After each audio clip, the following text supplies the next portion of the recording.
riding with the king. And you're riding with the king on the Howard Eskin Show on live on Wednesday night, but obviously it could be seen forever and ever and ever on all the social media platforms. Thanks for joining us. Another terrific head coach in the NFL will be joining us shortly. I want to tell you, as I always do, and recognize our terrific presenting sponsor, Stillwell Financial Advisors. Jeff Stillwell, the award-winning Jeff Stillwell, and he's presented that Circle of Success Award because he does a great job with his clients. It's for the recognition of being one of the company's top advisors from Ameriprise Financial. Jeff Stillwell, 732-343-0813. A lot to talk about on the show tonight. There'll be football. The owners' meetings have just concluded, but we will talk about that. News out of the owners' meetings, thoughts on the Phillies and on the final game of their a series with Washington. They got a break and came away with a win, and we'll talk about Tiger Woods. There's a lot to talk about. But I first want to tell you about some of our other sponsors, some of our other partners. That would be Thomas Chevrolet, some new incentives with Thomas Chevrolet, located at 1263 West Baltimore Pike in Media, is celebrating 38 years in business. Family-owned business. They have a lot going on. You see it up on the screen, a lot going on right now.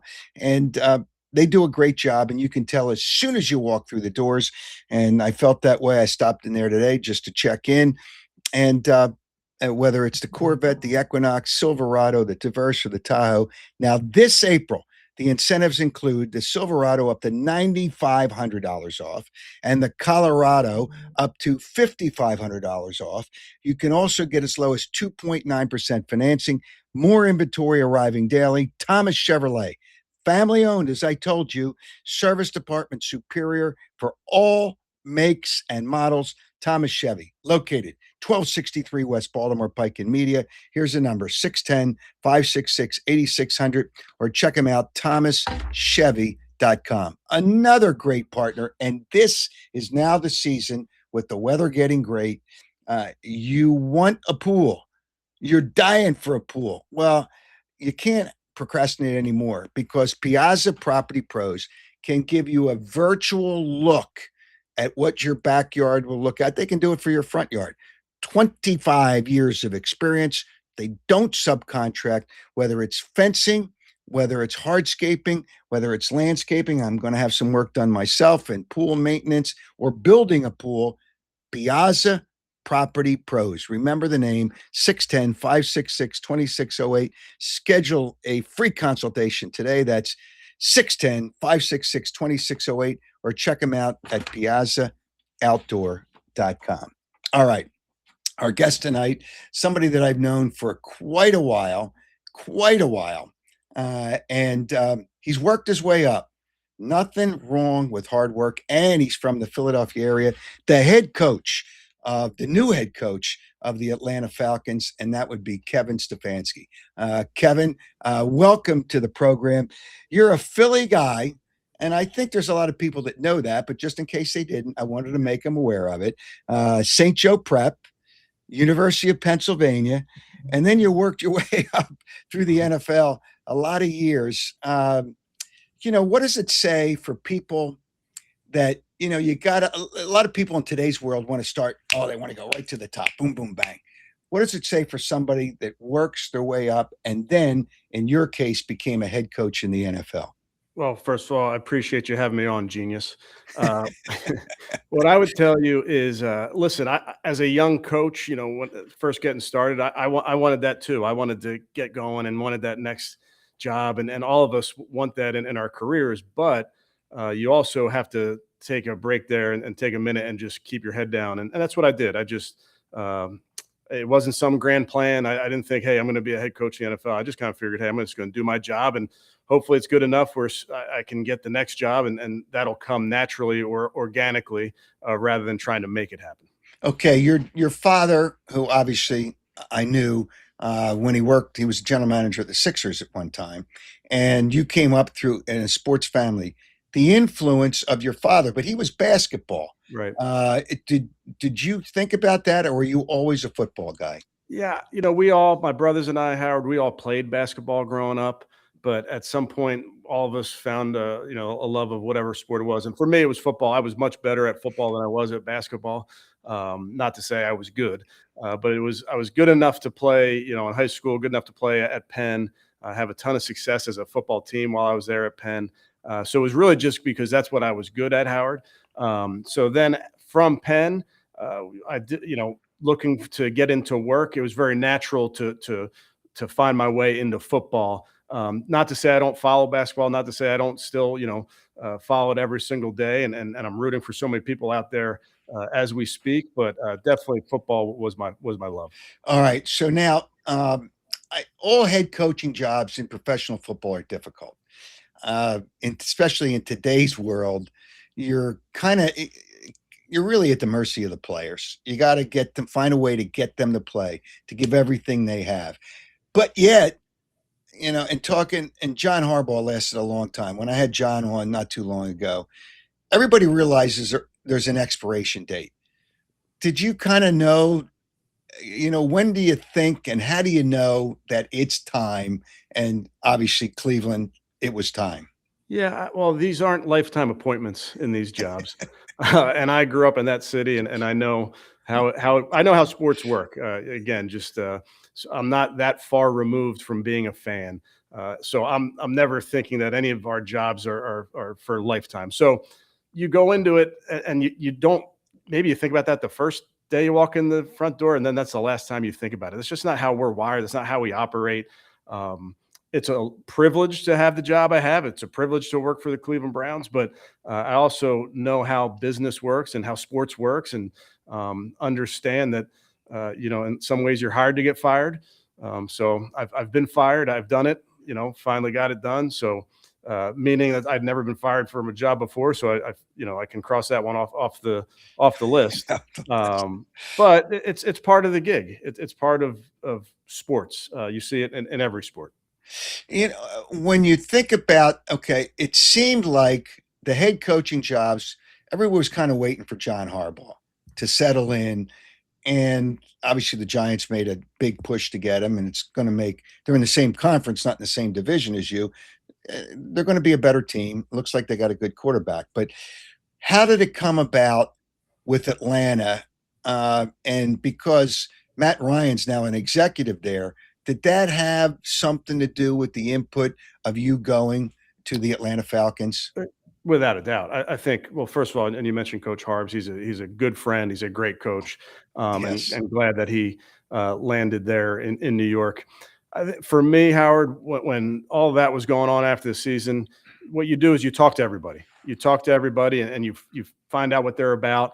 And then I start weighing everything. Do I want to try to get back into it? Do I want to go take a year off? Do you want to do this? So, and then when you start talking to everybody, you get a feel for them. Certainly Matt Ryan was a huge part of this, being down here. It's not like I knew Matt well prior to this job, but I know what he's about. I know where he's from, as you do too. So that was a big draw to this job, having somebody down here where I felt like our football values were very much aligned. It's dependent. It seems like it's reality. You need a quarterback to win in the NFL. Got to have a quarterback. How important was that in your decision to go to a team to say, I can't win without a quarterback? And you had obviously you had issues in Cleveland with Watson, and I'm going to get to the pressure with Shedeur Sanders and all that nonsense that went on. How important was it for you to say, all right, we're going to get a quarterback. We have one, but we're going to let him develop? How important was the quarterback? Yeah, you're right. I mean, you weigh all these things, and I believe we got a young quarterback here that we really like in Mike Penix. He's rehabbing from an injury, but when he gets healthy, he's a really, really talented young player. So that's a huge draw of it. Since then we've added Tua to the quarterback room, also, who's another talented young man, and they'll both be competing. And that's the fun part of our gig, is when you have a bunch of guys that push each other, that compete for jobs. and that they'll put the team first by giving it everything they have. So, yes, certainly quarterback position is something that you look at, and I think Mike Penix already being on the roster and the ability to add Tua here, I think is a great draw. How difficult was it for you? Shedeur Sanders was Shedeur Sanders because whether he's good or not, his father, obviously everybody, Dion.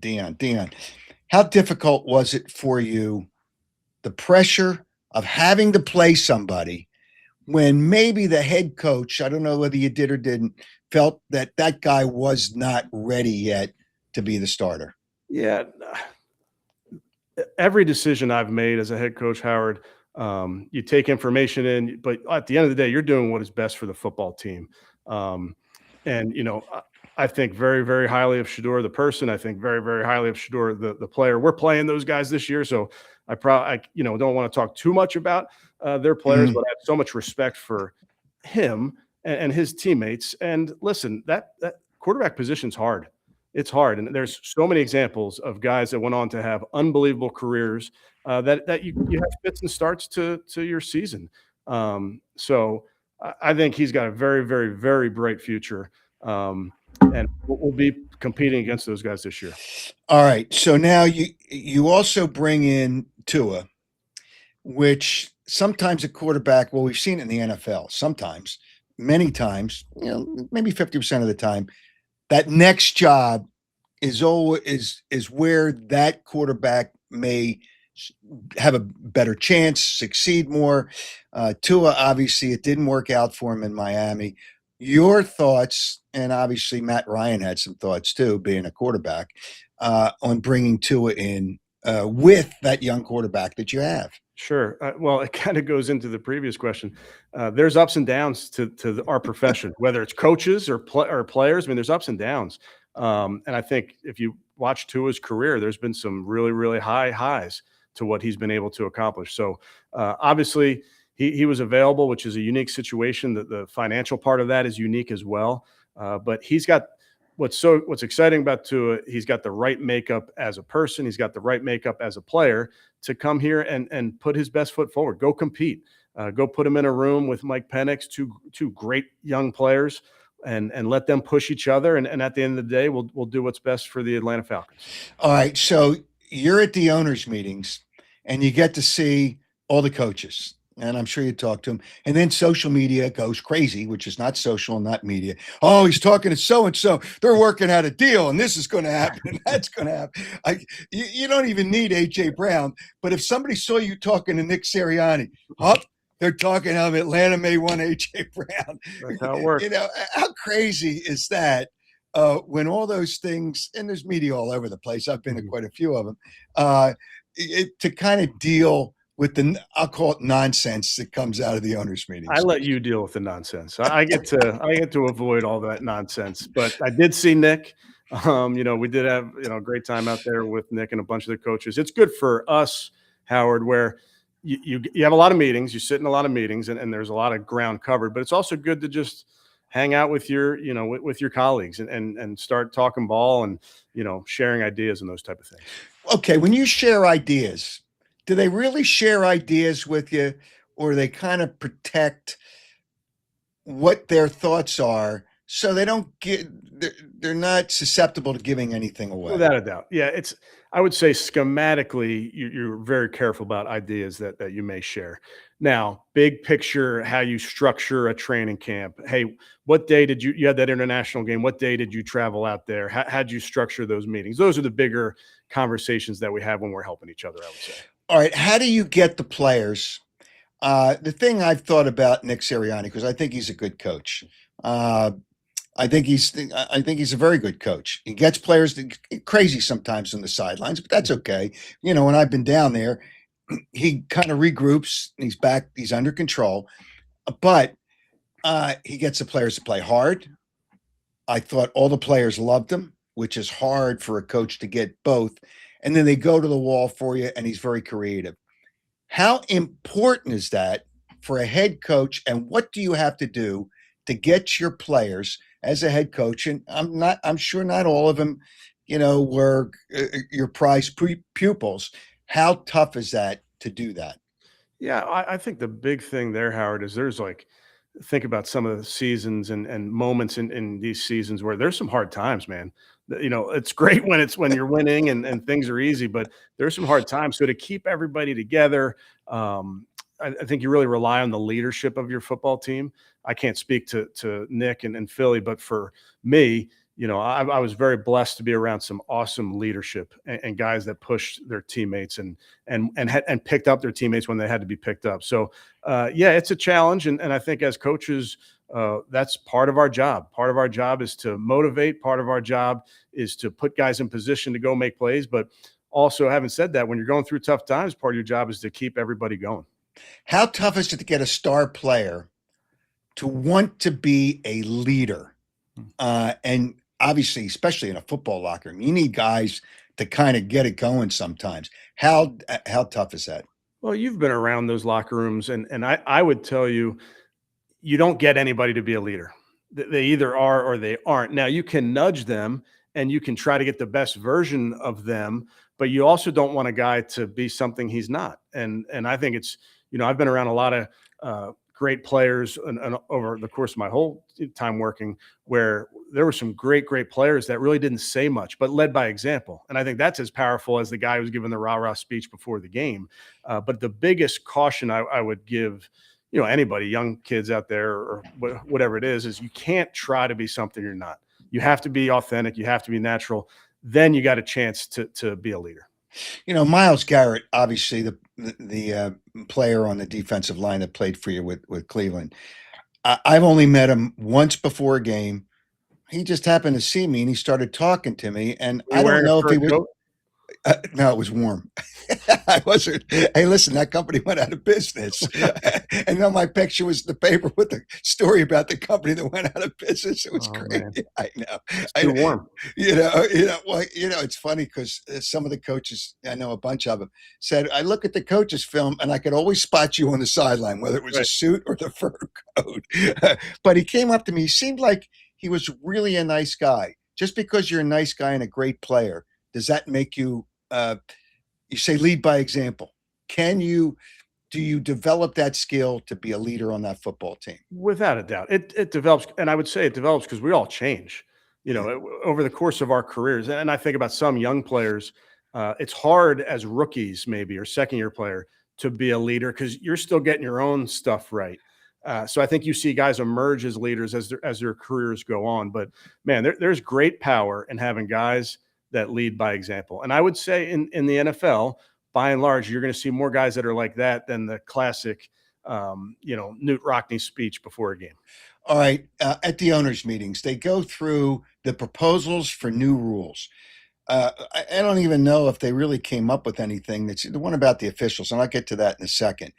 Was there something that they came up with you liked or didn't like, or one that they didn't come up with that you would have liked to see? I thought this year was unique, Howard, and there wasn't a ton of new rules, whether they were related to personnel side or the game operations and those type of things. It was a pretty easy year in some ways for that meeting that we had. I think the game's in an awesome spot. I love where we are as a game.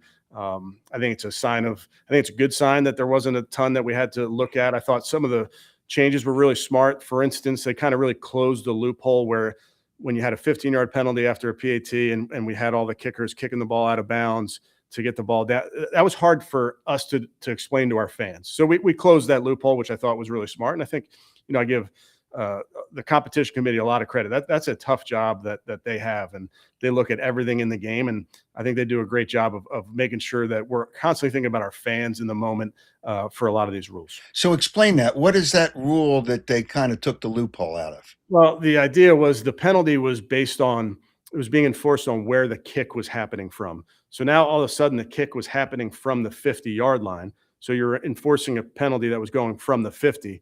And what everybody was doing, I think it happened 12 times in this last season, but they kicked the ball directly out of bounds, which then made it a penalty from the 50, put the ball on the 20-yard line.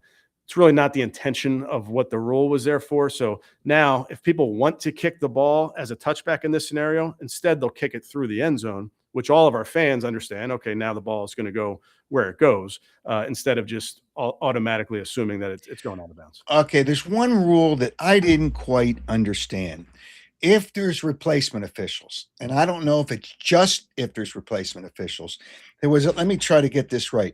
Correct the clear and obvious miss of a call that will impact the game. Number one, is that just if there's replacement officials, or is that for all the officials? Yeah, as I understand it, it was as the rule was written in the case of replacement officials. Okay, so now here's my second question. How do they determine it's an obvious that impacts the game? If it happens in the second quarter, it doesn't impact the game, right? Yeah, I would say this. How do you interpret that? I'm very lucky because all I have to worry about is my view from the sideline. And I trust Roger Goodell. I trust the people in charge that we will have a great product on Sundays. But I focus on what I can see from my sideline.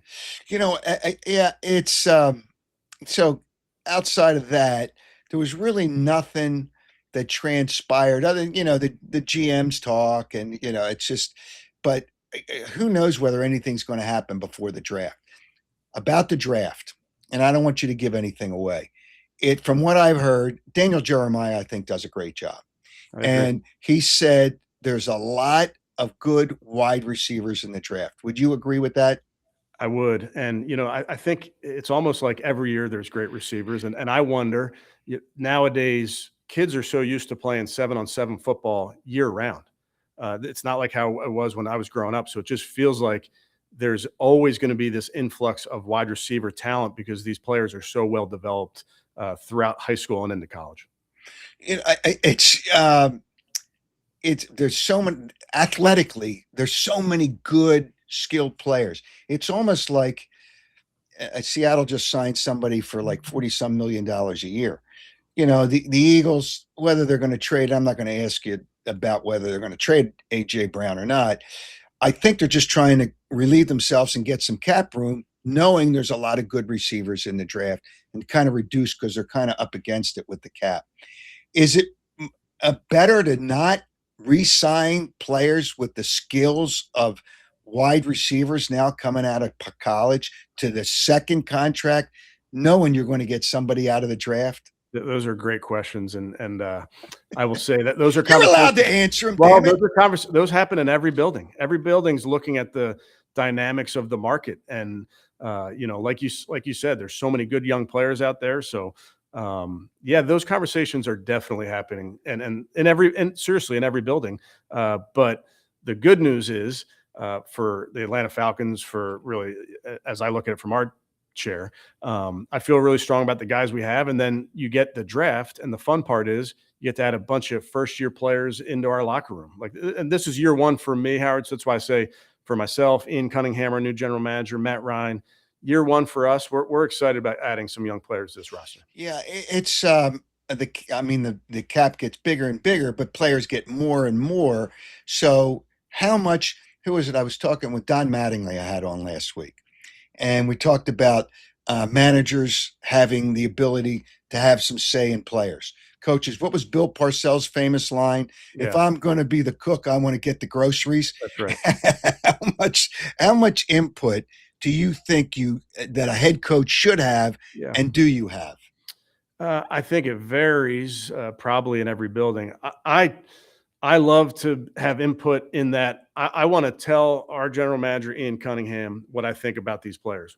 What's great for us, and this happens throughout the process, is it may be like, hey, we've gone through the February meetings with the scouts. We have these three, pick a position. We'll stay with wide receivers. We have these three wide receivers graded really, really closely. Break the tie. How do you rank them? And so I can come in, as opposed to doing 200 guys in a draft or 300 guys, whatever it is, because as coaches, we get into this process a little later than the scouts. We can be a little bit more targeted via with the help of the GM to help them.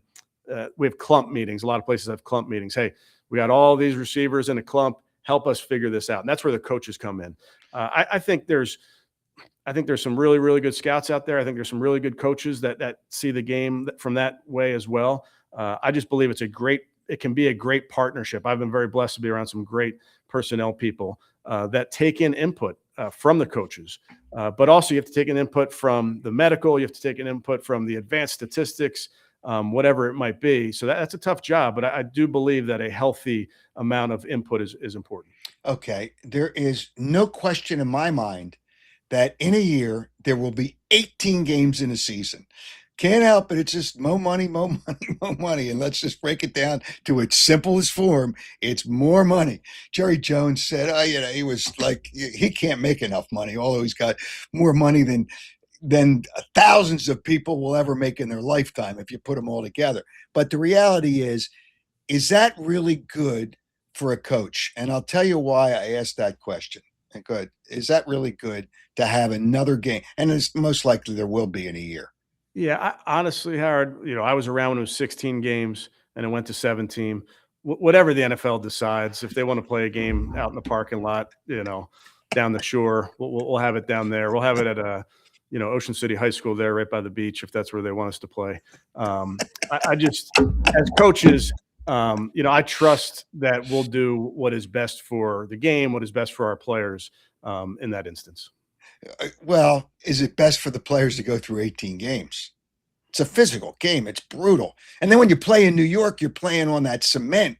I mean, that's a joke. Come on, Gavin. It's a joke. It's a joke. Is it really good for the players to play 18 games? Those are discussions I Howard, know. that are happening about 400 rungs above this chair. So I'll be ready to play whenever they put the schedule in front of me. Okay. All right. So there's going to be 18 games. The point that I heard somebody mention today, at the end of the season, there are games that don't mean anything and then players sit their players. Sometimes it's for 2 weeks. Sometimes it's the last week. If you have more games, the better teams will kind of separate themselves from the other teams. And there may be more games that don't mean anything. Is that fair? Well, I take issue with the idea that games don't mean anything, is what I take issue with, because I'm telling you, with the guys I've been around and the competitors that I've been around, they would take offense to the idea that a game doesn't mean something. I've played in games where you're eliminated from the playoffs. I've coached in games where you're eliminated from the playoffs. And I'm really, really proud of the guys that have fought through those games. So that's been my experience with it. I understand, where people might think differently, but we have competitive players, man, and they love playing this game. It's kind of screwed up the records too. Not that the coaches don't care about that and the league doesn't care about that. When Jim Brown set rushing records, he did it with 12, and I think he might have at the end of his career played at 14 games. Now guys are doing it in 17 games. It's ridiculous. Yeah. It changes when people say, "Oh, what a great year, and he's better than Walter Payton, and he's better than Jim Brown." No, they're not. As good as Saquon Barkley is, and he's obviously a terrific running back, I just can't compare him to Walter Payton, and I can't compare him to Jim Brown. I'm not even close. Maybe you have to transition to thinking about it yards per game. Maybe you have to think about it on a per game basis as opposed to the total. Okay, one other thing, the international games. I love the way the league, it's first of all, it's not right for the fans. For San Francisco to have it travel to us, and they're closer because they're on the West Coast. So they're playing, I think, Seattle, the opening game. 16-hour flight to Australia. Oh, we're going to expand the game. I don't give a damn about what Australia feels about the NFL. I don't care. And it's not fair for the fans to have to pay. And San Francisco has a good fan base, just like Dallas does, just like the Eagles do. It's not fair to have them travel for that game. So your thought, not from that perspective, Yeah. but just playing international games with the travel the teams have to go through. You sound like this is Festivus, the airing of the grievances right now is what you sound like. No, hey, listen, I don't mean to do it with you, but I know you well enough that I can, I'm going to do it at some point anyway. It's just, I relate to the fans because you grew up a fan. I grew up a fan. We grew up following our team, and I didn't make as many road trips as they do now, but it's not fair. Everything's so expensive. I just don't think it's fair to do that. my only experience is playing. I've played in London 3 times. We're playing in Madrid this season. The Falcons are. Well, don't know who we're playing yet. I've loved it. So I've loved the experience. Our players, depending on when you go over there, if you go out earlier in the week, you can get some time to yourself Yeah, and check right. out these areas. So I think by and large, I've had good experiences with the players of these cities that we've been to. I'm looking forward to our Madrid game. So it kind of goes back to, you tell me where to play, where to coach, we'll be there. Yeah, Australia's a little far. That's it. And at some point, somebody from the East Coast or even the Midwest is like going to have to go out there, and it's going to be. It's a wonderful place. I have a friend of mine that managed hotel casinos over there. Told me how beautiful and wonderful it is, but to go over and play one football game, I just don't know if it's anything more than just the revenue that they get from it. And sometimes I don't know what they're going to do, because usually with something like that and the bye weekend, I don't know if you found that good for a team or bad for a team. It's hard to have a bye week after the first week. So if you're playing in Australia the first week, you're not going to have a bye week. I mean, I don't know if that's good for them. Yeah, I think we've had the bye coming off of the international game. We've also had it where you don't have the bye coming off the international game. I think those teams that play in those Wednesday, Thursday games in week 1, they get that Labor Day weekend as a small, what we call a mini bye. So like after a Thursday night game where you get that weekend off, it's that mini bye. So our guys and I'm just speaking from our experience, our guys have done a great job of taking care of your bodies to get ready to play in these games. All right, a coach that had the most influence on you as you were working your way up to being a head coach, who would that? Can I name a bunch? Yeah. I mean, let's stay in Philadelphia. Let's start with Brad Childress. Okay. Brad, former offensive coordinator, really gave me my first job in this profession. Staying in the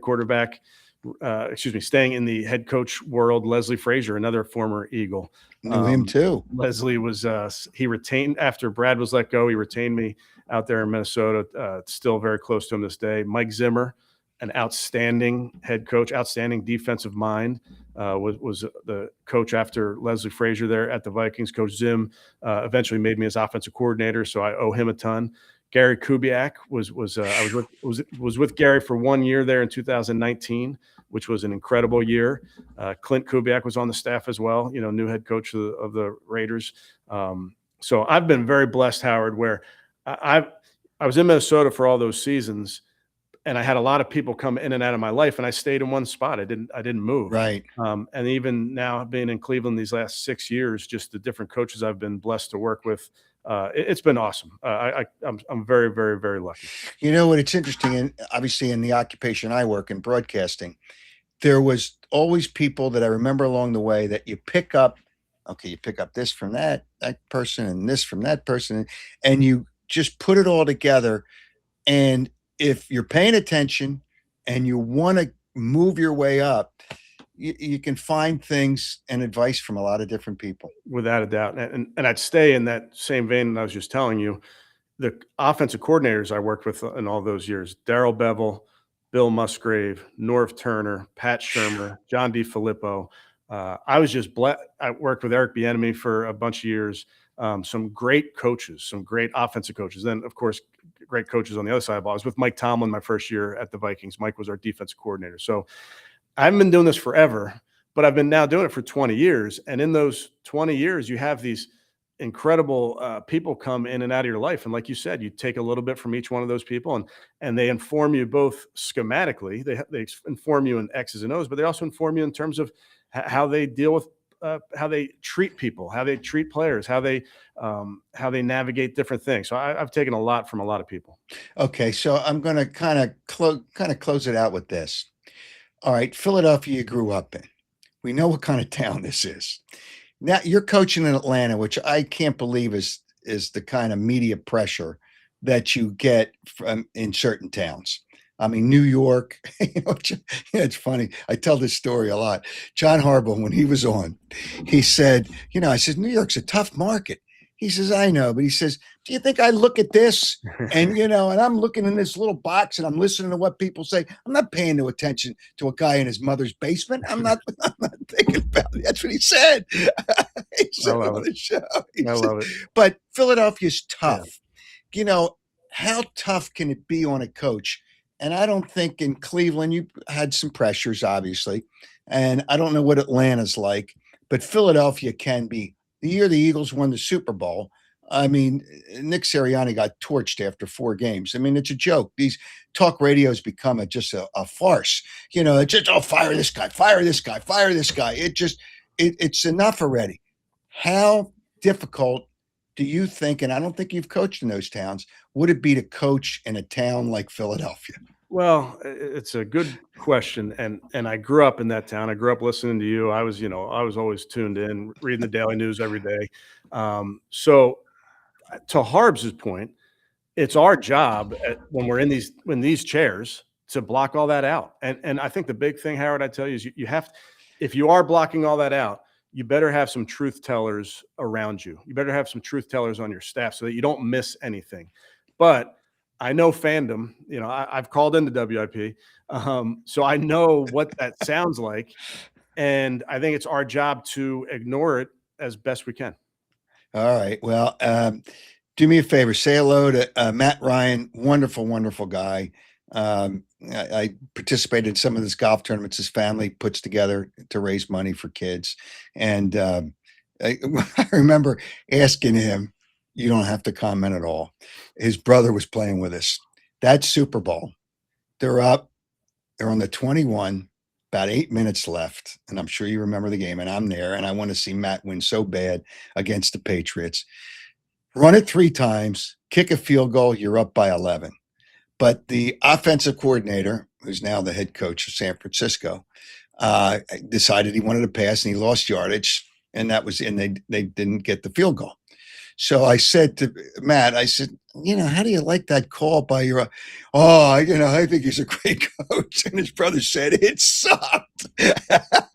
His brother was great, because the family, it's just when you're talking to guys, and Matt would never say anything bad about anybody. He's that kind of guy. But say hello, do me a favor, say hello to Matt for me. Wonderful guy. Say hello to your dad for me. Another terrific guy. And he's still hanging around basketball, huh? He's working with the Suns. Those Phoenix Suns are playing good. Yeah, well, that's good. The West is tough, but especially with OKC out there, it's really tough. They're really good. But thanks to you. Thanks. Matt Ryan, somebody said, Matt Ryan went to Penn Charter, but you went to St. Joe Prep. Yes, he did. And did your father coach Bonner to a championship? Yeah. Yeah, I think in 83. Yeah, Catholic League title. Rodney Blake, who went on to play at Hawk Hill. Yeah, I remember Rodney. Wow. All right. We could keep going. I mean, we could do this forever. Hey, like Philadelphia's just so many great stories from Philadelphia. Oh, yeah. I mean, it's just, and you remember him growing up here. Well, this is true. I was just coming back from the league meetings last night. Me and Matt were on the plane, Matt Ryan, and all of a sudden it dovetailed into almost this exact conversation because we're talking about Penn Charter basketball, and he's talking about when he was a senior, the teams he was playing against, and the St. Joe Prep team that year was excellent, won the Catholic League title, coached by Speedy Morris. So then we're telling Speedy stories. So we get caught in that rabbit hole quite a bit. You know what? And it's a good rabbit hole because there's a lot of great history out of Philadelphia. Love it, don't like it. There's good, there's bad, but there's always great stories that come out of Philadelphia, and the fans can be ruthless. Philly. So it is Philly. Hey, Kevin, thanks a lot, and good luck this season. I don't know. Do you play the Eagles this season? We don't. Oh, okay. In the same conference. That means you can root for us this year. Yeah, well, I root for your teams anyway. I appreciate it. Yeah, I do root for your teams, and it's good. It's like I see, and now I have an issue because I love John Harbaugh. I stayed in touch with him since he was a special teams coach here with the Eagles. And it's kind of the Giants. I mean, Dallas sucks. So I just, so now I work. You don't have to respond. That wasn't your comment. That was mine. But the Giants are going to be good.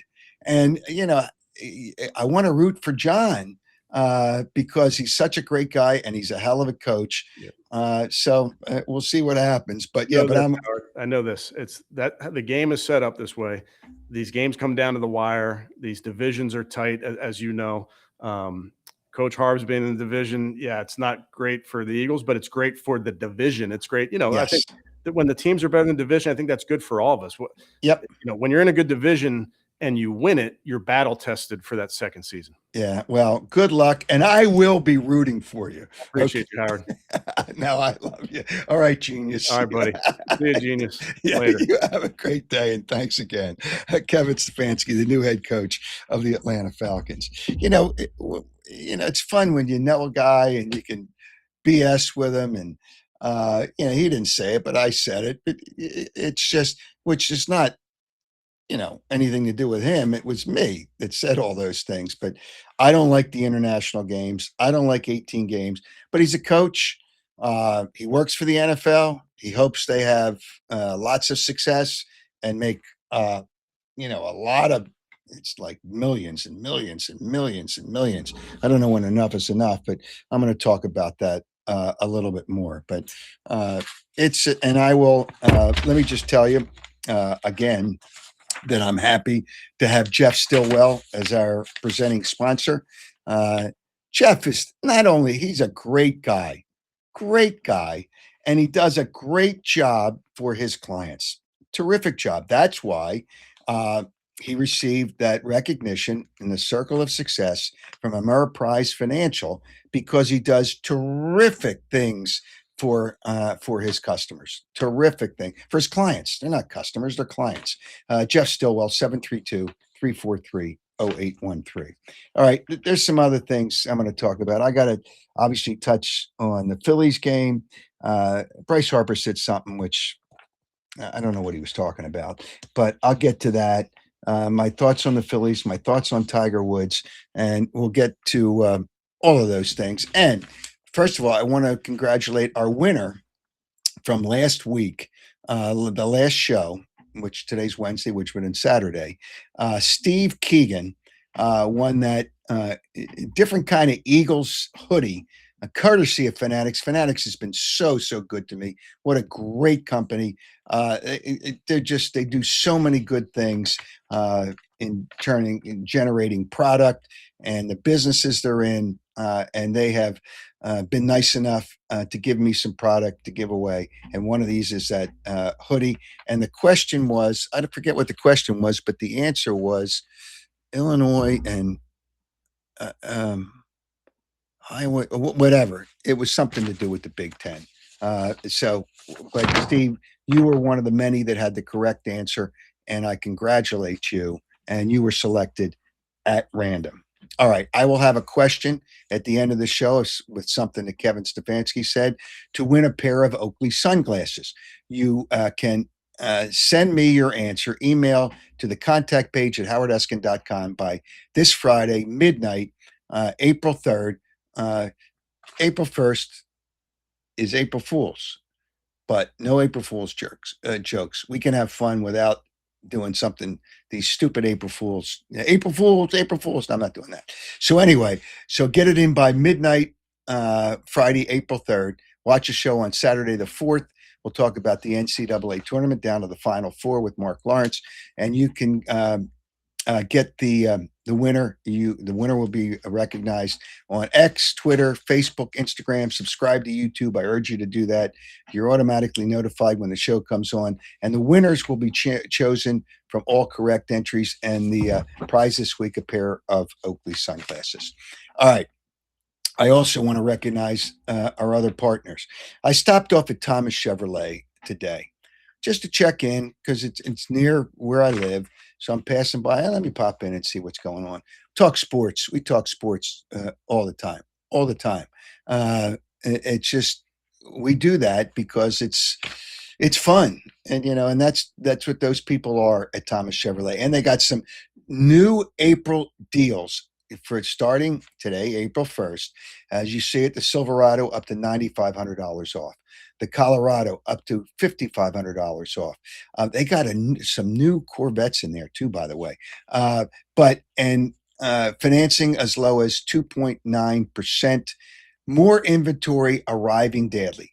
Family-owned business, terrific people located at 1263 West Baltimore Pike in media, 38 years in business. It says a lot when you've been around that long and still doing great. Service department superior, and they work on all makes and models. Thomas Chevrolet, 1263 West Baltimore Pike. Here's the number, 610-566-8600, or check them out, thomaschevy.com.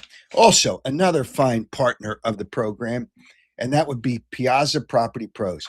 Now, you may have waited and waited and waited, but visually, virtually, Piazza Property Pros can give you a look at what your backyard could look like with a new pool. Maybe what your backyard could look like with fencing, with a bunch of different things.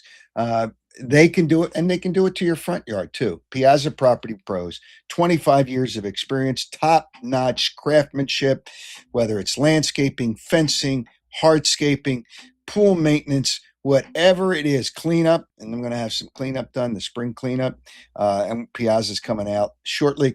Give them a call, 610-566-2600. That's 610-566-2608, not 2600. 610-566-2608, or check them out at piazzaoutdoor.com. All right, things I want to talk about. Phillies won a game today, today being Wednesday, the final game of the Washington series. Washington's not a good baseball team. The way that they struggled in every one of those games says some things about the Phillies, that they need home runs to score. I think that's obvious, and I think people understand that now. And if you don't, you're missing it. I mean, they'll have some games, but they just have trouble driving in runs with men on base. With men on base, they left 13 men on base today. 13. Turner left 5 on base. Harper left 3 on base. He had a solo home run. Whoopee. And I think they were down, what was it, 5-1 or 5-2 when he hit the home run, a solo home run. You know, obviously he was swinging for the fences, which is, hey, listen, you hit a home run, you hit a home run. But he's something like, what, 2 for 25 to start the season? Somebody put up here on the chat line, Harper elite? Not elite right now. Harper 2 for 25 to start the season. Maxi fan put up. You know, it's just, yeah, Thomas Chevrolet's by the Granite Run Mall. It's just, the question was 2 teams with conference revenge. That was the question. You know,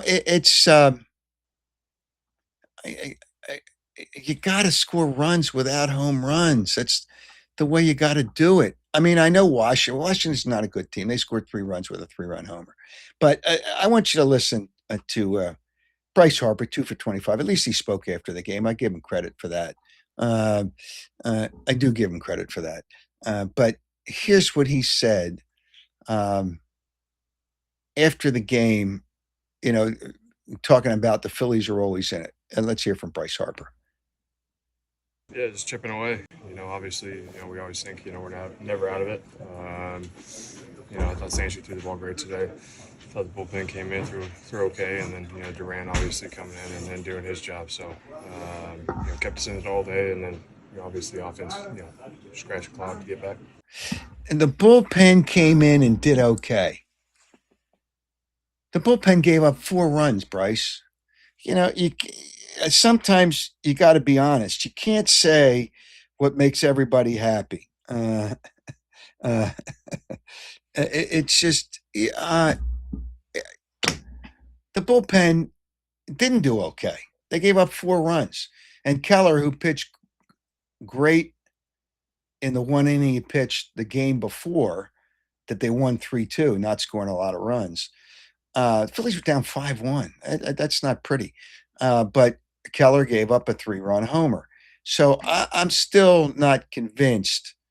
Kerkering will be okay. And he could help, but I'm still not convinced this. Matter of fact, I don't think this is a World Series team. Well, that's it. And it's not the manager's fault. It's not Kevin Long, the hitting coach's fault. It's the players that have to do the right things. The players have to do the right things. And that's really what it comes down to. And they don't do the right things. Well, it's not the right things. They're not good enough. Let's put it that way. They're not good enough. Right now, and could that change? There's always trades at the trade deadline. They're not good enough. Another thing that I want to mention before I get to Tiger Woods. I've talked to him, and it's been a big issue about my conversation along with Angelo about the state of talk radio today and the state of radio today. Odyssey, the company that owns WIP, obviously, what was it, a couple of weeks ago that the marketing manager, I'm not even going to mention his name, senior vice president marketing manager, said he was retiring. He's 57 years old. He didn't retire. And since then, Odyssey they're doing a clean sweep. They are getting rid of people, high level people, not part-time people, high level people, left and right. And they're expanding the jobs of people to take over jobs. The radio business, as I said, is in trouble because financially it's just not good enough right now. And I don't know if it can be with the world of podcasts and the world of other things. People get in their car, they plug in their phone a lot of times to listen to a podcast. All right. I thought I should mention that because people got all over me. Oh, radio's great. Oh, radio's a great shit. No, they're not. And it's sad because that's what helped me become what I am today. And it's just, it's just all these people, they got let go, laid off, and they've all been fired. But I just, and it's not a happy time. I don't like to see that happen to anybody. I don't like to see that happen to anybody. And thanks to the people with the comments, I thought Kevin Stefanski was great. Somebody wrote here, Phillies offense feels like a T-ball team. Well, I don't know. I don't know if they're a T-ball team. T-ball, you hit the ball all the time. They're not hitting the ball all the time. Tiger Woods. Let me conclude with the question. But Tiger Woods, I think it's sad. There's no question. His state of who he is. He's using who he was. The three best golfers of all time, in my opinion, Jack Nicklaus, Arnold Palmer, and Tiger Woods. No question. The three best of all time. And I would put Nicklaus and Palmer ahead of Tiger Woods. But they did all the right things. It wouldn't shock me, and this is, I have to say, alleged. It wouldn't shock me that Tiger allegedly took some kind of PEDs while he was playing golf. And I don't think the PGA really does a good check on that. He had such a violent swing, and that's why his back is all screwed up. Such a violent swing. I think allegedly he was probably doing PEDs to hit the ball further than anybody else. Now, he's a great golfer. But that shouldn't really come into play today. What he did is he committed a terrible crime. He drove under the influence of drugs, and he had 2 pills in his pocket. When he told the police that he took pills in the morning, whatever, whether you believe that or not, didn't have the ability that he should have been driving, tried to go around a truck, and he had to be doing such a speed to turn the car over. And he said, this is one of the comments he said to the police, well, I was looking at my phone and changing the station on the radio. Wait a minute. You have 2 hands. Phone, radio. Phone, radio. Who's driving the car? So that was bullshit. we just can't. And then he wants a jury trial because, somebody on that jury will find him not guilty. The problem is, and if he doesn't he's got to get his license suspended. I would suspend it for a year. He's got enough money to get a driver. He doesn't, he does a lot of things that he doesn't want people to know about. And okay, whatever, that's your life. But you can't let him on the road again because although nobody has died yet, if you let him continue to do this, and he's not going to be at the Masters because he couldn't be. They probably told him, hey, listen, you can't come because we can't have that as a distraction. He's taking time away from golf, which is what he should do. But he needs help, and he can't get behind the wheel of a car, and he can't take pain-killing drugs and drive a car. You have a driver and do that, hey, do whatever you want. Knock yourself out. But you can't treat him any differently, or otherwise, unfortunately, somebody is going to get killed. And that's the way you got to treat it. Tiger Woods is a great golfer, did great things for the game of golf, but you can't treat him any differently than another guy that did what he did. And he could have killed somebody. Could have killed the driver from that truck that was parked along the side of the road, apparently doing work. You can't allow that to happen. So anyway, all right, here's the question to win the pair of Oakley sunglasses. Kevin Stefanski, he named a lot of coaches that helped him during the way. If you name, I want to make it easy for you. If you name two of the coaches that he named that helped him along the way to become a head coach, name two of them, you'll win a pair of Oakley sunglasses. Submit your entry to the contact page at howardeskin.com by midnight Friday, April 3rd. Watch the show on Saturday the 4th, 8 a.m. I'll announce the winner. The winner will be selected at random. X, Twitter, whatever, Facebook, Instagram, YouTube. Subscribe to YouTube. What the hell is Cowboy Jim calling? The winner will be randomly chosen from all correct entries. All right, I'm going to give him, and Joe's my producer. I'm going to give him, if he's there, I'm going to give him 45 seconds and put the clock on it, Joe. Put the clock on it. Is he there? Is this moron there? Okay. All right. What the hell do you want tonight? I listen, I'll give it 45 seconds. All right, let me talk about this kind of stuff. The stadium, about Jeffrey Lurie, about moving this. I mean, where would you put it? I mean, the lawsuits, people would be like, no, you can't build it here. You can't build it there. You can't. They have to keep it in South Philly. What are you talking about? There's no room to build it in South Philly. No, I'm just, you get rid of no, here's the problem. You are such a dope.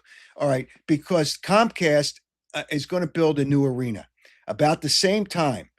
There's not going to be any parking, but the warehouses are going to be used to build what they want as a complex. They don't want to be in Philadelphia. They want to go to a place where they don't pay city wage tax for the players. Right, okay. Right. Which is what the Sixers do. Other than the game nights, they don't pay city wage tax because their practice facility is in New Jersey. So they've talked about King of Prussia. They will go to a place where they can. Nobody will accept a stadium in their backyard. Nobody. It doesn't matter, you moron. It doesn't matter because all it is force it on them? It's a football team. It's not the Sixers trying to stick an arena in the middle of a traffic jam downtown. It's all about the money. It's about football. Okay.